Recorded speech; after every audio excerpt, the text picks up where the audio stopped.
Hello everyone. रीढ़ की हड्डी एकांकी के पार्ट 2 में हमने देखा कि किस प्रकार शंकर, गोपाल प्रसाद और रामस्वरूप अपनी अपनी बात करते हैं और रामस्वरूप और गोपाल प्रसाद अपने ज़माने की बात करते हैं। और इसी दौरान वह बताते हैं कि हमारे ज़माने में कितनी कचौड़ियाँ एक साथ खा लिया करते थे, घंटों तक बैठकर हम स्टडी किया करते थे। क्या आज कॉलेज वालों की पढ़ाई है और क्या उस समय 8वीं और 10वीं बच्चों की अंग्रेजी हुआ करती थी। इसी दौरान आगे वह बिजनेस की बात करते हैं। पता चलता है कि गोपाल प्रसाद विवाह को बिजनेस मानते हैं।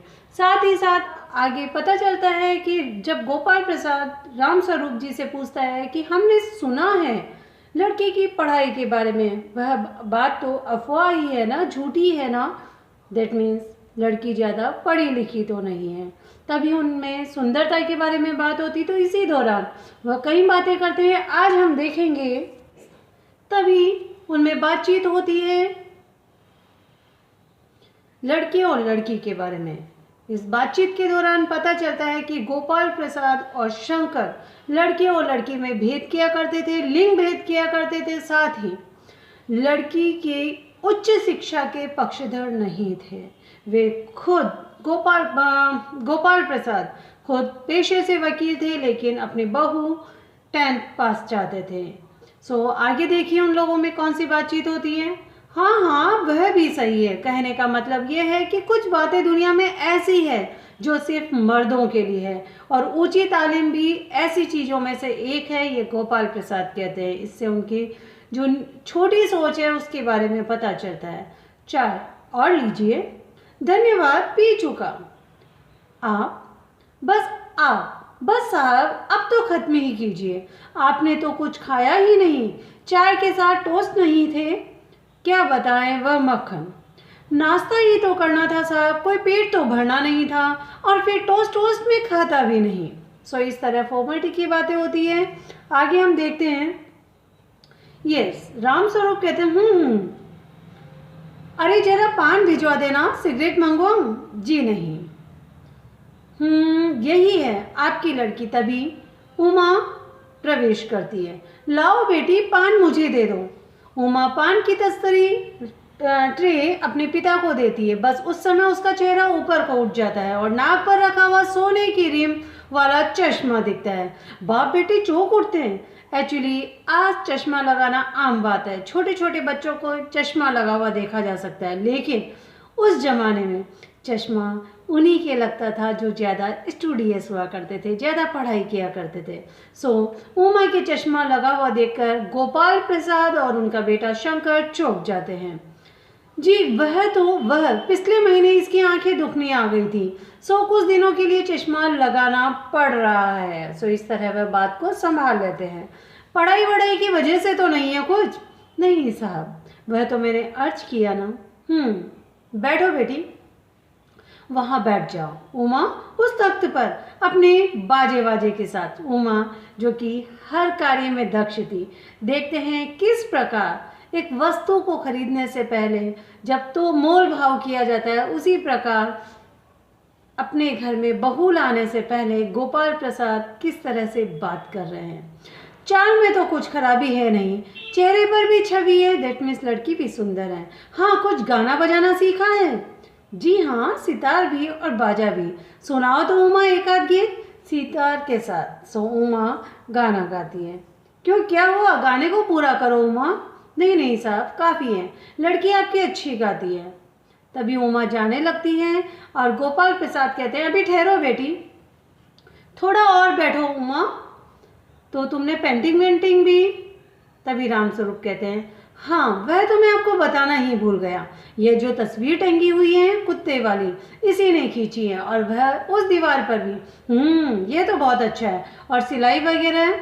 सिलाई तो सारे घर की इसी की जिम्मे रहती है, यहाँ तक कि मेरी कमीज़ें भी।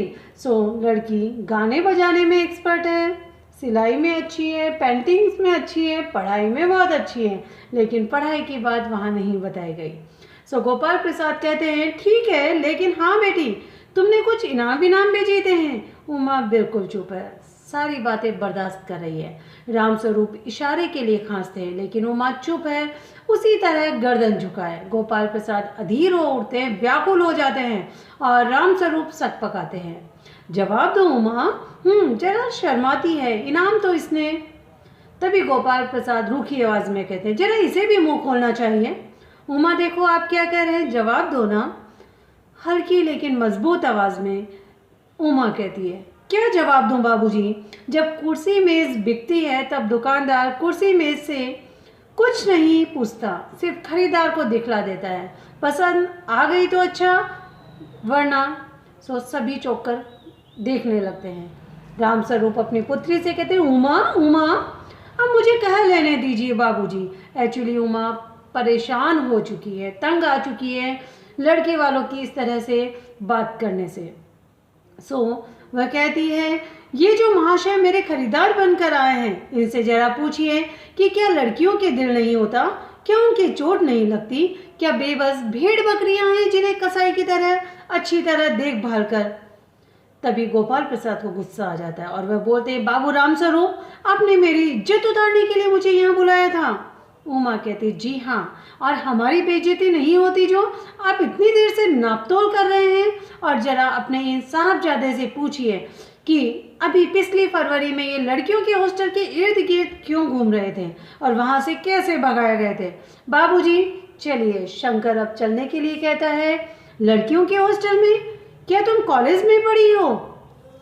तभी उमा कहती है, जी हाँ, कॉलेज में पढ़ी हूँ, मैंने बीए पास किया है, कोई पाप नहीं किया, कोई चोरी नहीं की और न आपके पुत्र की तरह तांग झाँक कर कायरता दिखाई है। मुझे अपनी इज्जत, अपने मान का ख्याल तो है, लेकिन इनसे पूछिए कि ये किस तरह नौकरानी के पैरों में पड़कर अपना मुंह छिपाकर भागे थे। इस बात से पता चलता है कि शंकर चरित्रहीन लड़का है। उमा उमा गोपाल प्रसाद खड़े हो जाते हैं गुस्से में। बस हो चुका बाबू रामस्वरूप, आपने मेरे साथ दगा किया। आपकी लड़की बीए पास है और आपने मुझसे कहा था कि सिर्फ मैट्रिक तक पढ़ी है। आपने इसकी उच्च शिक्षा को मुझसे छिपाया। लाइए, मेरी छड़ी कहाँ है? मैं चलता हूँ। बीए पास? ओहो, गजब हो जाता। झूठ का भी कुछ ठिकाना है। आओ बेटे चलो। इस तरह से वे अपने पुत्र से कहते हैं कि चलो अब हमें चलना चाहिए। तभी उमा बोलती है, जी हाँ जाइए, जरूर चले जाइए, लेकिन घर जाकर जरा यह पता लगाइए आपके बेटे की रीढ़ की हड्डी है भी या नहीं। नहीं, यानी बैकबोन रीढ़ की हड्डी को कहा जाता है। बाबू गोपाल प्रसाद के चेहरे पर बेबसी का गुस्सा है और उनके लड़के के रुलासा पर। दोनों बाहर चले जाते हैं। बाबू रामस्वरूप कुर्सी पर धम से बैठ जाते हैं। उमा सहसा चुप हो जाती है। प्रेमा का घबराहट की हालत में आ जाती है और प्रेमा कहती, उमा उमा रो रही है। यह सुनकर रामस्वरूप खड़े होते हैं। रतन आता है, बाबूजी मक्खन, और पर्दा गिर जाता है। दिस इज द एकांकी। आपने ये देखा कितनी अच्छी एकांकी है और वर्तमान सामाजिक स्थिति को दिखा रही है। आज भी कई घरों में विवाह को बिजनेस माना जाता है और लड़की देखने जाने के समय इसी तरह मोल भाव किया जाता है। नेक्स्ट पार्ट हम नेक्स्ट वीडियो में करेंगे। Chapter is complete now, but question answers हम नेक्स्ट वीडियो में डिस्कस करेंगे। Thank you.